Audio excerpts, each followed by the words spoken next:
the Chicago Bulls go out and they hire Bryson Graham, who was most recently with the Atlanta Hawks. And I have credited him with making one of the tough decisions in that building of moving on from Trae Young and getting the team to a point where they finally end up making a playoff run here. This is per Shams. In totality, the Chicago Bulls are hiring Atlanta's Hawks senior vice president Bryson Graham as the franchise new executive vice president of basketball operations. Now, remember that phrasing very, very well.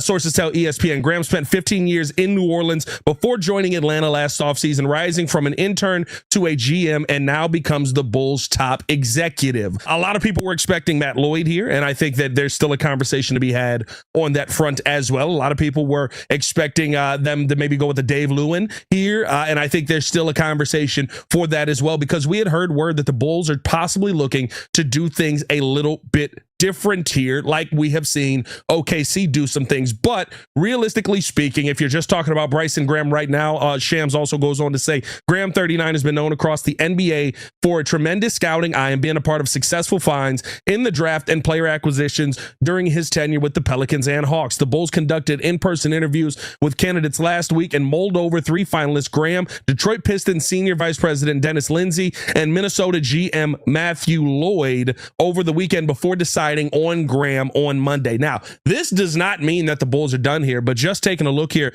at what Graham does, you see a guy who, coming up through the Pelicans organization, is credited with some really, really talented names down there, a lot of the talent that you saw. But again, he wasn't in a position to go out there and make a coaching hire. And I think this is where things could be a little bit different here in Chicago.